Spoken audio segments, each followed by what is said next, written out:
आचार्य अत्रे म्हणजे बाळासाहेब ठाकरेंचे जे वक्तृत्वातले आदर्श होते, आदर्श त्यांचे 2 होते, 3 होते. मी स्वतः प्रबोधनकार ठाकरे, त्यांचे वडील, आचार्य अत्रे, आणखीन कॉम्रेड डांगे, ह्या तीनही त्यांचे आदर्श होते वक्तृत्वातले. तिघांच्याही बद्दल त्यांनी खूप तपशिलात सांगितलेले वैशिष्ट्य. प्रबोधनकार एकदम रोखठोक आणि इतिहासाचा बेस असलेले होते. आचार्य अत्रेंची भाषा होती ती विनोद प्रचूर होती. आणखीन जी कॉम्रेड डांगे यांची भाषा होती त्याच्यामध्ये सखोल ज्ञान असायचं. ते अर्थतज्ञच होते उत्तम. कामगारांसाठी त्यांनी काम केलं होतं. अर्थात त्यांचं बाळासाहेबांचं म्हणणं होतं की त्यांचं भलं झालं, कामगारांचं काय भलं झालं नाही.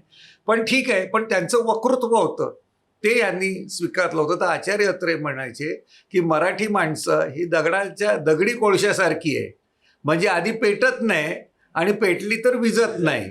त्यामुळे सतत ती पेटती राहण्याचं काम जे होतं ते पुढच्या काळामध्ये बाळासाहेब ठाकरेंनी त्यांच्या क्षमतेने, त्यांच्या ताकदीने, पूर्ण ताकदीने त्यांनी महाराष्ट्रात केलं. त्याच्यामुळे महाराष्ट्राच्या बाहेर ते कधीच गेले नाही. कुठली सभा त्यांनी महाराष्ट्राच्या बाहेर केली नाही. पण महाराष्ट्राच्याच बाहेर नाही तर देशाच्या बाहेर सुद्धा त्यांचं नाव गेलं, इतकं त्यांची सक्षमता होती.